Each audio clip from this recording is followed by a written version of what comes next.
Martine, c'est une personne qui est alcoolique et a été le personnage principal de plusieurs dessins. 32 dessins un peu humoristiques, vulgarisation médicale, puis des dessins un peu plus formateurs pour expliquer ce qu'est le delirium tremens, le score de Cushman, la rupture familiale et les préjugés quant à l'alcoolisme.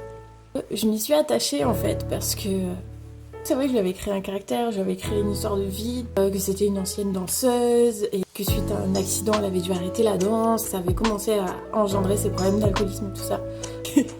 Elle était tellement vraie que beaucoup ont cru que Martine c'était moi. J'avais eu des problèmes liés à l'alcool et ce n'est pas le cas. Voilà, je ne suis pas Martine, je ne suis pas alcoolique. J'ai pas de tabou vis-à-vis de ça, c'est pas la honte pour moi d'être passée pour une alcoolique.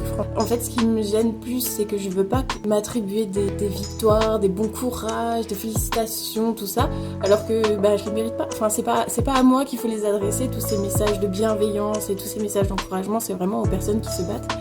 Dans un sens, ça m'a fait plaisir parce que je me suis dit, ah, en fait, Martine, elle est tellement humaine, elle est tellement sensible que je pense logiquement que c'est moi qui raconte mon histoire à travers une autre personne. Et du coup, le prochain personnage, si je fais un diabétique ou cancéreux, j'aime pas ce mot-là, ce n'est pas moi. J'ai zéro histoire, zéro vécu. Tout est le fruit de mon imagination ou de mes patients, de mon travail. Je change complètement leur aspect physique, ainsi que des fois leur sexe et surtout leur prénom, leur identité, leur histoire. Et tout le monde n'a pas forcément envie d'avoir son histoire balancée comme ça sur les réseaux sociaux. Donc me dites pas « Ah mais oui, mais Martine, je la connais, on était en stage ensemble et tout ». Non.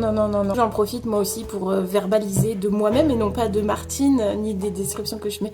Franchement, bon courage à toutes les personnes qui sont actuellement en cours de sevrage, en cours de prise de conscience de leur alcoolisme et aussi bon courage à leurs familles, à leurs proches, à leurs amis qui savent pas trop comment aider.